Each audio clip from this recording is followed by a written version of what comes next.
Super Saiyan 4 is an example of poor writing in Dragon Ball DAIMA. Why? Well, that's what I want to talk about today, and I want to tell you how I would fix it. So let's get into it.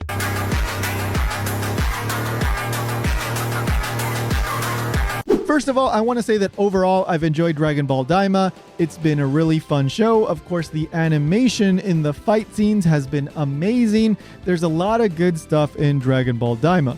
But I'm also able to acknowledge that there are some flaws in Dragon Ball DAIMA, and a lot of these flaws come back to the writing.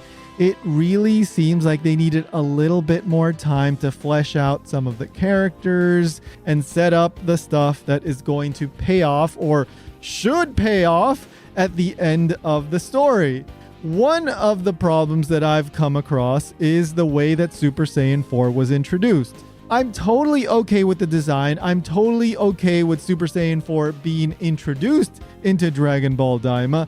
I am okay with Neva having the power to unlock some, secret power within a character.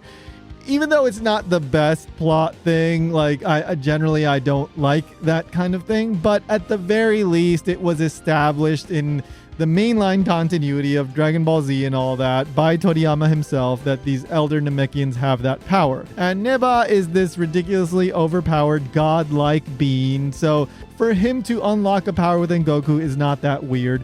We also got him unlocking powers within Tamagami number 1, number 2. Now that is a bit different because he created those beings, but well, at least there's something there. Overall, this is okay. But with a little bit of setup, the introduction of Super Saiyan 4 could have been so much better and actually relevant to the narrative and Goku's character. So let me explain how I would fix it. First of all, we need a scene where Neva discovers what Goku did on planet Namek. He needs to learn that essentially Goku is the savior of the Namekians. He's the one that defeated Frieza, and he's the one that fought for the Namekians, even though it wasn't exactly for the Namekians, but he still ended up saving them. This would show Neva that Goku is actually worthy of the Dragon Balls, of the wish that the Dragon Balls would grant him, right? And that he's worthy of any potential help down the line, even though Neva has, up until this point, not been an active force, right? He's not actually helping the characters. He actually refuses to help them when they're in the first demon realm fighting all those soldiers before they get into King Gomah's palace.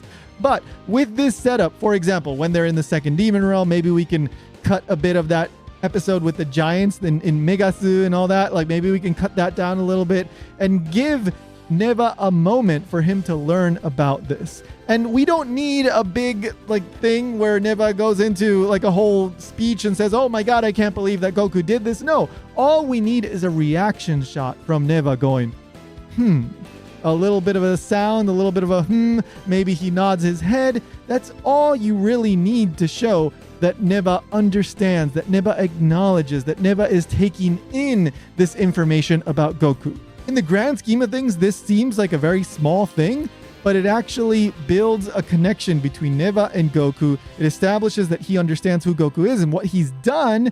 And so when Neva steps up to the plate and he decides to help Goku, it's built on this foundation. You do not have to hint that Super Saiyan 4 is coming, but I think it would have been much more narratively satisfying if you established that Neva making the decision to help Goku actually traces its roots back to what Goku has done for the Namekian people. It goes all the way back to Goku fighting for planet Namek and helping the Namekians. So what I'm saying is that you come up with an idea and it's like, okay, this happens, right? And then this happens. No. It should be this happens and therefore this happens. You see movies that you're just watching, it's like, this happened, and then this happens, and then this happens. That's when you're in a movie just going, what the am I watching this movie for? Just like, this happened, and then this happened, and this happened. That's not a movie, that's not a story. Like Trey said, it's those two, but because, therefore, that gives you the causation between each beat, and that's a story. If you want to go the extra mile and make this introduction of Super Saiyan 4 even better, there's another thing that we can do, which would not be that complicated. For the most part, the battle with King Gomah would play out pretty much the same However, there would come a point where after Goku turns into Super Saiyan 3 and he's being beaten down by King Gomah, Piccolo would go over to Neba, talk to him in Namekian and say, I lied. I said I didn't speak Namekian because I wanted to keep an eye on you. I didn't trust you. But I've seen what you've done with Tamagami number 1. I've been watching you, and I think you're actually a good guy. I think you want somebody who is worthy to get the wish from the Dragon Balls. Well, you know that Goku did this for our people. If Goku didn't do what he did on planet Namek, all of the Namekians would be gone. We need your help now. It's time for you to step up and do something. And then Piccolo flies off with Glorio. They do what they can to fight against King Gomah because Goku is on the ground. He is beaten. He can't fight anymore. Piccolo is charging his Makanko Sappo. It's the biggest one we've ever seen up until this point. I know we get more later, but up until Daima, it'll be the biggest one we've ever seen. He's doing his best. He's sucking up all the energy he can, and he's getting ready to blast King Gomah with everything he has. Meanwhile, Neba goes over to Goku. This plays out in the exact same way. He unlocks the secret power within Goku. We get Super Saiyan 4.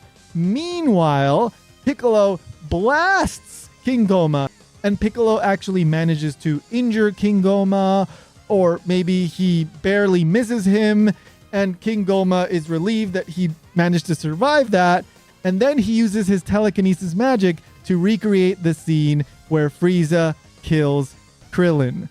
Krillin, no! Now, King Gomah wouldn't actually kill Piccolo, but we would see the parallel there. We would see that King Gomah is getting ready to, at the very least, cause some severe injury to Piccolo. So we get a little bit rise in the tension, even though we would all know that nothing's going to happen to Piccolo because this is, for all we know, supposed to be in continuity with Dragon Ball Super. So we know Piccolo's not going to be killed off. But nevertheless, it would be a nice callback. And of course, Dragon Ball DAIMA is all about the callbacks to Dragon Ball Z, Dragon Ball Super, Dragon Ball blah, blah, blah, blah, blah, all that stuff, right? So we get a nice callback to Planet Namek and the big thing with Krillin and all that being killed. And so, of course, we got Neba unlocking the power within Goku, turning him into Super Saiyan 4. Then Super Saiyan 4, Goku comes along. We get the awesome animation. He saves Piccolo in the nick of time, beats down King Gomah, and then everything else plays out exactly the same. Ultimately, Super Saiyan 4 Mini doesn't defeat King Gomah, but at the very least, it would have accomplished something. It would have saved Piccolo. Piccolo got a wonderful time to shine in this version of the events. He actually is the final push that gets Neba to unlock Goku's secret power within him, the Super Saiyan 4 form. And Piccolo actually does something. He shoots this awesome Makanko Sappo. He maybe injures King Gomah, but at the very least, he buys Neba and Goku the time so that they can unlock this power within him. Don't you dare tell me that this would not be much more narratively satisfying than what we got. And this is why I say that there's multiple points in Daima where we've gotten lazy writing. And to be fair, maybe it wasn't lazy writing because we know that they were actually working on Daima pretty much very close until like broadcast, right? They were finishing things up. I'm sure they were working on especially like the last battles, which are amazing. But that means that they had to finish up the script so that they could get started on the animation. And so maybe they didn't have enough time to really iron out those details. These little things, as I'm telling you right now, these are not like super complicated fixes. I'm not saying like completely rewrite the battle.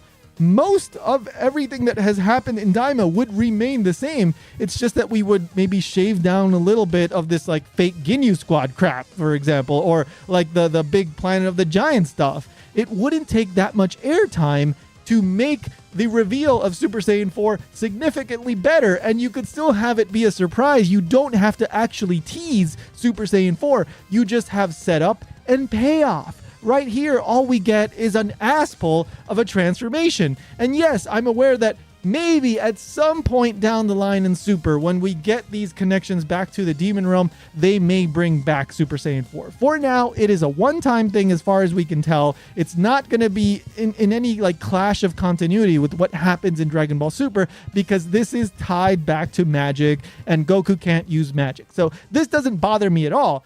What bothers me is that there was no setup, and thus, and also, and Super Saiyan 4 didn't accomplish anything in this current form. Maybe we get adult Super Saiyan 4, and maybe then it does something. I don't know. But for the time being, what we got is a toy commercial. We didn't get narrative payoff.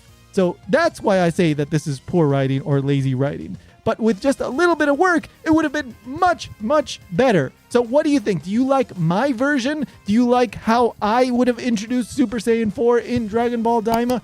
Do you have other ideas? Let me know in the comments. Don't forget to like and subscribe because I've got more videos like this, and I'll see you in the next one.